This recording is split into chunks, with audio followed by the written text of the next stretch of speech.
You're an accountant in Phoenix. 34 years old, CPA license, 8 years at a mid-sized firm doing tax returns and audits for small businesses. You're good at numbers, always have been. Ever since your father taught you to balance the books at his dry cleaning shop when you were 12. Numbers make sense. Numbers don't lie. Numbers are the one thing in your life that's never disappointed you. The firm loses a major client and has to downsize. You're not the last one hired, but you're not essential either. They let you go with 2-week severance and a letter of recommendation that won't pay your mortgage. You've got a wife, a 3-year-old daughter, and a house in Scottsdale that costs $3,200 a month. Your savings will last maybe 4 months. The job market is brutal. A former client reaches out. He ran a chain of car washes you did the books for. Legitimate business, nothing unusual. He says he has friends who need accounting help. Specialized work, he calls it. Cash-intensive businesses, complex structures, the kind of work that pays well because it requires discretion. He's offering $15,000 a month to start. You meet his friends at a restaurant in Mesa. They're polite, professional, wearing suits that cost more than your car. They explain what they need. Someone who can make money clean. Someone who can turn cash into deposits, deposits into investments, investments into legitimate wealth. Someone who understands the systems well enough to exploit them. You know what they're asking. The word they don't use is laundering. The organizations they don't name are cartels. You should walk away. You should report the meeting to someone. FBI, DEA, anyone. But you're also looking at your phone, at the text from your wife asking if you found anything yet, at the mortgage payment that's due in 3 weeks. $15,000 a month would solve everything. $15,000 a month would save your family. You say yes. The man who used to own car washes smiles like he knew you would. The work starts simple. They bring you cash, duffel bags of it, hundreds of thousands at a time. Bills that smell like ink and sweat and something chemical you don't want to identify. Your job is to make it disappear into the legitimate economy, to transform physical currency into digital entries that can move through banking systems without raising flags. You start with the basics. Structuring deposits to avoid the $10,000 reporting threshold. Smurfing money through dozens of accounts opened by people you'll never meet. Using cash-intensive businesses as fronts where large cash deposits are normal and expected. The car washes were just the beginning. They own laundromats where machines run empty, but the books show full capacity. Restaurants where the receipts don't match the inventory, but nobody checks because who audits a taco shop? Used car lots where vehicles sell for twice their value and the buyers don't exist. Nail salons where every chair is occupied on paper and empty in reality. Any business where cash transactions are normal and volume is hard to verify becomes a washing machine for dirty money. You're good at it. Of course you're good at it. You spent 8 years learning how money moves through systems, how regulators look for fraud, how audits work, and where they miss things. You know the Bank Secrecy Act requirements. You know what triggers SARs, suspicious activity reports. You know the gaps because you used to look for them from the other side, trying to catch clients who were cheating. Now you're exploiting those same gaps, turning dirty money into clean investments, building paper trails that lead nowhere and everywhere at once. The first month, you clean $400,000. They pay you $15,000 plus a bonus for efficiency. You've moved money faster than they expected, with fewer losses to the process. The second month, it's $600,000. The third, you redesign their entire front business structure, creating a network of LLCs that can process twice the volume with half the risk. By month 6, you're handling over $1 million in cash per cycle, moving it through shell companies and offshore accounts and real estate purchases that would take investigators years to unravel. You've become infrastructure. You've become essential. You've become something the cartel can't easily replace. Your wife notices the change. The mortgage gets paid, not just current, but ahead. The credit cards get paid off. The balances that have been accumulating since the layoff disappearing in a single statement cycle. You buy her a new car, a Lexus SUV she's been looking at for years, tell her you found consulting work that pays better than the firm ever did. She's relieved, grateful, happy in a way she hasn't been since the day you came home with a cardboard box of desk supplies and a severance check that wouldn't cover one mortgage payment. She doesn't ask questions. She doesn't want to know where the money comes from or what you do all day in the home office you've set up.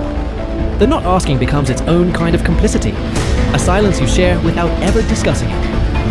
Sometimes you catch her looking at you with something in her eyes.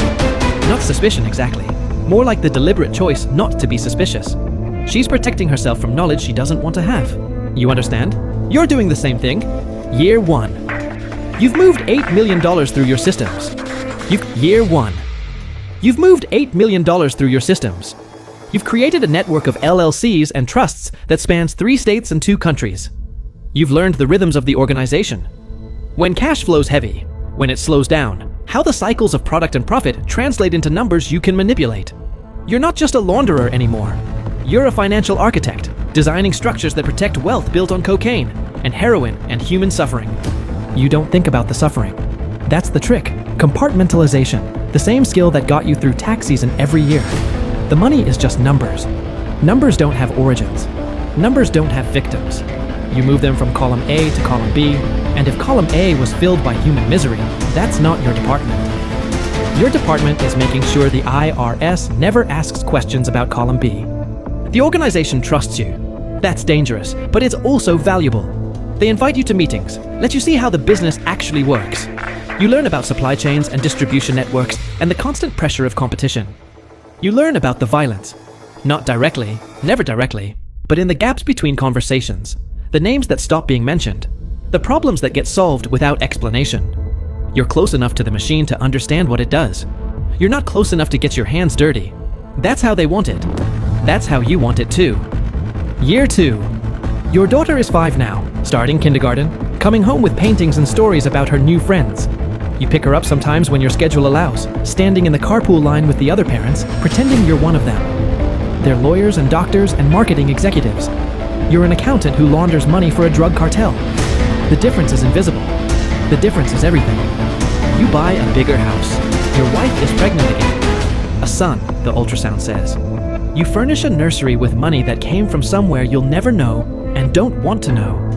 You're building a life on a foundation of lies, and the lies are so comfortable that they've started to feel like truth. This is who you are now. This is what you do. The man who filed tax returns at a mid-sized firm is a stranger you barely remember. The first sign of trouble comes in year 3. A federal investigation, not into you, into one of the businesses you've been using as a front. A nail salon in Tempe, flagged for suspicious transaction patterns. You didn't make a mistake. The algorithm that caught it is new, something the Treasury Department rolled out to catch exactly the kind of structuring you've been doing. The game is evolving. The regulators are getting smarter. You adapt. You always adapt. That's what makes you valuable. You shift the operation to different fronts, diversify the methods, add layers of complexity that will buy time, even if investigators start pulling threads. You're playing chess with the federal government, and so far, you're winning. But winning isn't permanent. Winning is just what happens before losing.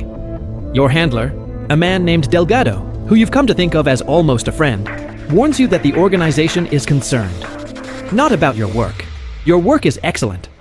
But about the heat in general, the increased scrutiny, the FBI task forces that have been dismantling networks across the Southwest.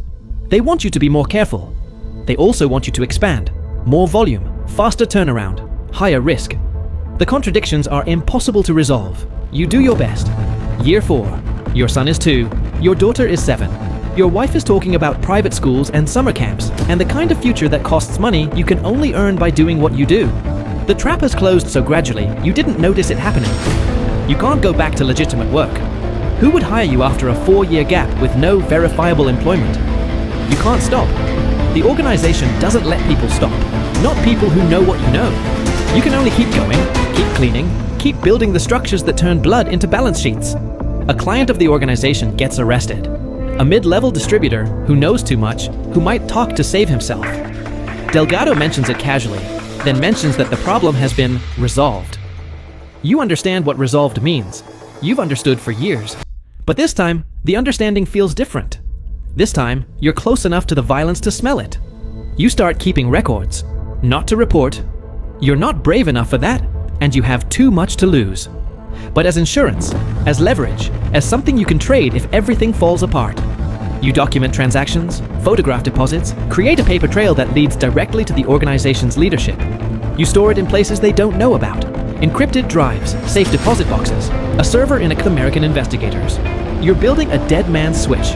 You hope you'll never have to use it. Year 5. The FBI approaches you at a Starbucks near your office. 2 agents, polite, professional, badges displayed just long enough for you to understand this isn't a social call. They show you photographs of people you recognize. Delgado, his bosses, the men at the top of an organization you've helped build into a financial fortress. They know who you work for. They know what you do. They've been building a case for 18 months, tracing money through the very structures you created. And you're not the target. You're the key. They want you to cooperate.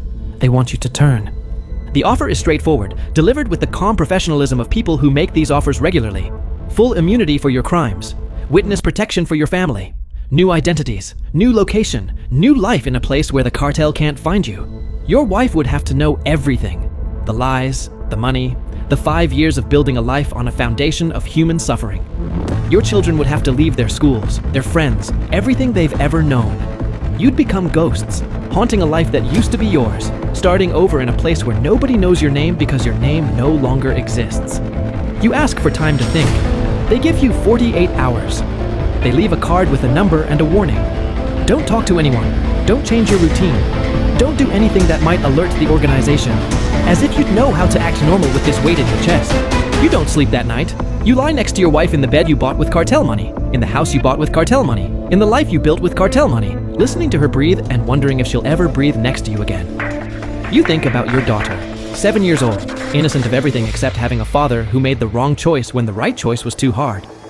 You think about your son, 2 years old, who won't remember this life if you leave it now, who might grow up without the burden of knowing what his father did. You think about Delgado, who will know immediately if you cooperate. The organization has sources everywhere, in law enforcement, in the courts, in the very agencies that are supposed to protect witnesses. You think about what resolved means and how quickly you could become a problem that needs resolving. You think about your family finding you the way Delgado's enemies have been found, or worse, not finding you at all. You call the FBI the next morning. You agree to cooperate. The alternative is waiting for the organization to fall, for your name to appear on a list, for Delgado to get a phone call about the accountant who knows too much. At least this way, you control the ending. At least this way, your family has a chance. The extraction happens 3 days later. Your wife learns everything in a hotel room, surrounded by federal agents. The money, the cartel, the 5 years of lies that paid for her car, and her house, and her children's future. She doesn't speak to you for 6 hours. When she finally does, she asks one question. Was any of it real? You don't have an answer. You're not sure anymore what real means. Your daughter asks why they're leaving. You tell her it's an adventure, a new place, a fresh start. She's old enough to know you're lying. She's young enough to pretend she believes you. Your son doesn't ask anything. He's 2. He just holds your hand and looks out the window of the car that's taking you away from everything. The testimony takes 8 months. You explain every transaction, every structure, every method you used to clean money for an organization that killed people and destroyed communities and called it business. The prosecutors build cases from your blueprints. The arrests come in waves. Delgado first, then his bosses, then the network you helped construct over 5 years of meticulous work. You watch the news from a safe house in a state you've never visited, seeing faces you recognize being led away in handcuffs. They relocate you to the Midwest. New name, new history, new job at a small accounting firm that handles tax returns for local businesses. The work is boring. The work is honest. The work pays $62,000 a year, less than half of what the cartel paid you per month. You live in a 3-bedroom house that's half the size of your old one. Your daughter goes to public school. Your son won't remember there was ever anything else. Your wife stays. You weren't sure she would, but she stays. She says it's for the children, but sometimes at night she reaches for your hand, and you think maybe it's for something else too. The marriage is different now, quieter, more careful, built on the knowledge of what you did and the choice you made to stop. The trust isn't gone, but it's been reconstructed, brick by brick, from something that was shattered. You still think about money. You still see it the way you were trained to see it. Flows and structures, patterns and opportunities. The difference is what you do with what you see. The difference is choosing boring over lucrative, honest over profitable, the kind of life that doesn't require compartmentalization to survive. Your daughter is 12 now. She remembers Phoenix, remembers the old house, remembers the day